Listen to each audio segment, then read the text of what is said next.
24 फरवरी 2022 Moscow के वक्त के मुताबिक सुबह 5:30 पर रशिया के सदर व्लादिमीर पुतिन कौम से एक बहुत अहम खिताब करते हैं। पूरी दुनिया रशिया के सदर का खिताब सुन रही थी क्योंकि इस खिताब के दौरान रूसी सदर यूक्रेन पर हमले का ऐलान करने वाले थे। Безопасность нашей Родины надежно гарантирована.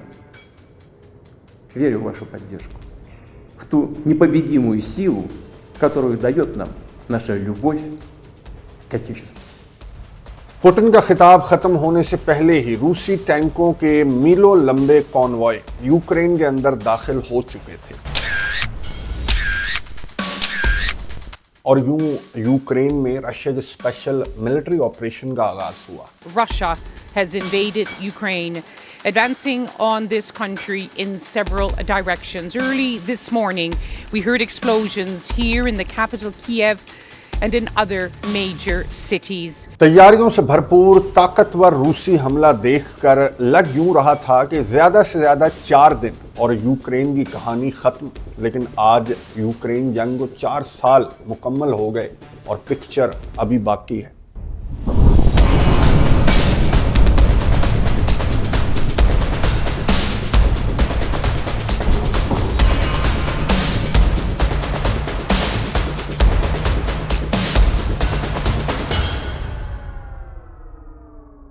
मैं फैजान रिजवी और आप रूस और यूक्रेन जंग की 4th एनिवर्सरी से मुतल्लिक खसूसी रिपोर्ट देख रहे हैं, जिसमें हम बात करेंगे कि जो कहानी 4 दिन में ख़त्म होना थी वो 4 साल गुजरने के बाद भी क्यों ख़त्म नहीं हुई। इस कहानी का कोई इख्तिताम है और अगर है तो वो कैसा है। रूस के स्पेशल मिलिट्री ऑपरेशन की कहानी ने आगाज के चंद रोज बाद ही पहला मोड़ उस वक्त लिया जब कीव की जानिब जाती M6 हाईवे पर घात लगाए यूक्रेनी फौजी एहलकारों ने रूसी टैंकों पर जेवलिन्स की बारिश कर दी। भारी नुकसान उठाने पर रूस को कीव की जानिब पेशकदमी रोकना पड़ी।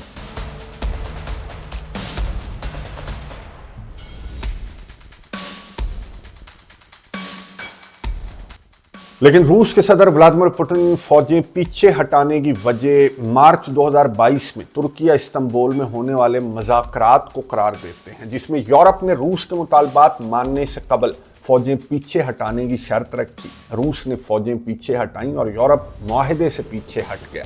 रूस के सदर कई मौके पर वो मुआहदा लहरा कर दिखाते हैं और ये बताते हैं कि यूरोप ने 2014 के मिन्स्क एग्रीमेंट से 2022 के इस्तांबुल एग्रीमेंट तक किस तरह रंग बदले और उसकी वजह से पुतिन ने अपनी हिकमत अमली।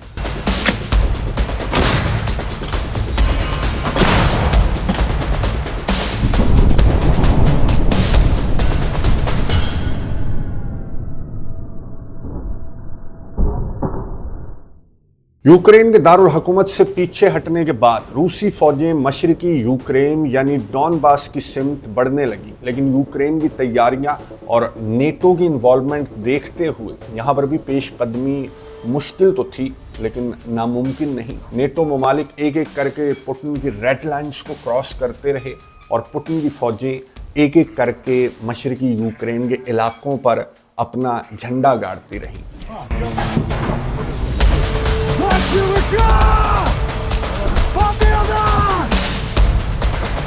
Круто! Круто, укропы! Укронацисты! Говорю вам всем, валите-ка вы нахуй! Парнем хвалю!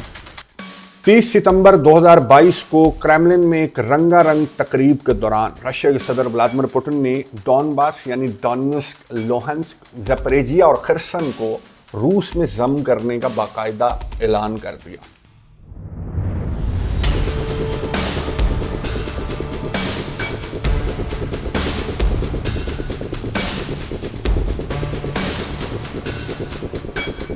मगरिब ने रूसी रेफरेंडम को जाली करार दिया। फिनलैंड और स्वीडन नेटो में शामिल हो गए और यूं 32 नेटो ममालिक ने रूस पर दबाव के साथ साथ यूक्रेन की मदद भी बढ़ाना शुरू कर दी। नेटो की मदद से यूक्रेनी फौज ने रूसी फौज को खिर्सन से पीछे धकेल दिया। यहाँ तक कि यूक्रेनी फौजें अमेरिकी और बरतानवी टैंकों पर सवार होकर रूस के सरहदी इलाके कुर्स्क में दाखिल हो गईं। यूक्रेन के साथ साथ नेटो ममालिक से एक तवील लड़ाई के दौरान कुर्स्क की जंग रूस के लिए एक बहुत बड़ा चैलेंज थी और तब पुतिन ने शुमाली कोरिया से मदद लेने का फैसला किया। कादरोफ और किम जोंग उन की फौजों ने यूक्रेन को कुर्स्क से पीछे धकेल दिया। इस दौरान शुमाली कोरिया के 50 से ज्यादा फौजी मारे गए, जिनकी लाशें वसूल करते हुए शुमाली कोरिया के सरबराह किम जोंग उन आबदीदा हो गए।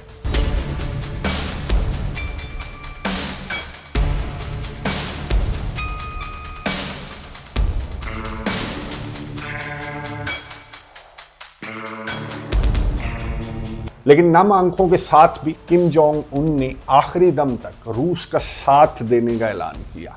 ज़ेलेंस्की को भी नेटो ममालिक से ऐसे ही साथ की तवक्को थी, लेकिन नेटो टेरिटरी की मुतअद्दिद खिलाफ वर्जियों के बावजूद न नेटो जंग में शामिल हुआ और न यूक्रेन की नेटो में शमूलियत की दरख्वास्त को मंजूर किया गया। हाँ, ज़ेलेंस्की की डीप इनसाइड रशिया हमलों की दरख्वास्त को मंजूर कर लिया गया। डीप इनसाइड रशिया यूक्रेन के बड़े बड़े हमलों के बाइस तनाज़ा बड़ी जंग की जानिब बढ़ रहा था और तब कहानी में सबसे बड़ा मोड़ आया। I, Donald John Trump, do solemnly swear I, Donald John Trump, do solemnly swear that I will faithfully execute that I will faithfully execute the office of President of the United States the office of President of the United States and will, to the best of my ability, and will, to the best of my ability, preserve, protect, and defend preserve, protect, and defend the Constitution of the United States. the Constitution of the United States. So help me God. So help me God. Congratulations, Mr. President.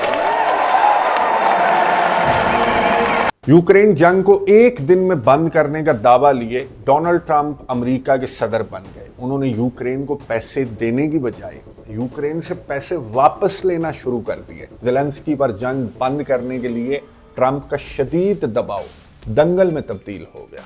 Don't tell us what we're going to feel. We're trying to solve a problem. Don't tell us what we're going to feel. I'm not telling you. Because I'm you're in no answering on position this to question. dictate that. That's Remember exactly- I'm not this. You're in dictating. no position to dictate what we're going to feel. We're going to feel very You will good. feel influenced. We're going to feel I'm- very I'm good and telling very you, strong. You will feel influenced. You're right now not in a very good position. You've allowed From the yourself very- to be in a from very the bad very position, beginning and he of the happens war. to be right about From it. the very beginning of the war. You're not Mr. in a good Brown, position. I You don't was have in the cards right now. एक साल गुजरने के बाद भी Donald Trump जंग तो बंद ना कर सके, लेकिन यूक्रेन के लिए अमेरिका से जाने वाला दाना पानी जरूर बंद कर दिया। यूरोप के सहारे यूक्रेन रूस का सामना नहीं कर पा रहा। रूस 20% यूक्रेन को कंट्रोल कर चुका। यूक्रेन के 6 लाख से ज्यादा फौजी मारे गए या जख्मी हुए। 50 लाख से ज्यादा यूक्रेनी महाजरीन बन गए और कभी बहुत ज़्यादा मकबूल यूक्रेन के मौजूदा सदर वोलोदिमीर ज़ेलेंस्की की मकबूलियत में भी 50% कमी आ गई। लेकिन यूक्रेन के सदर ना जंग बंद करने के लिए तैयार हैं, ना मुल्क में इंतखाबात करवाने के लिए। लेकिन कब तक? रूसी हमलों के बाइस यूक्रेन का तवानाई निज़ाम खोखला हो चुका है और अमरीकी हमलों के बाइस नेटो का इत्तेहाद भी। अब देखना यह है कि यूक्रेन 27 यूरोपीय ममालिक के सहारे रूस से मजीद लड़ेगा या 27% ज़मीन और अमरीका की सिक्योरिटी जमानतों के साथ यूक्रेन जंग की 4 बरस तवील कहानी 5वीं एनिवर्सरी से कबल इख्तिताम पजीर हो जाएगी।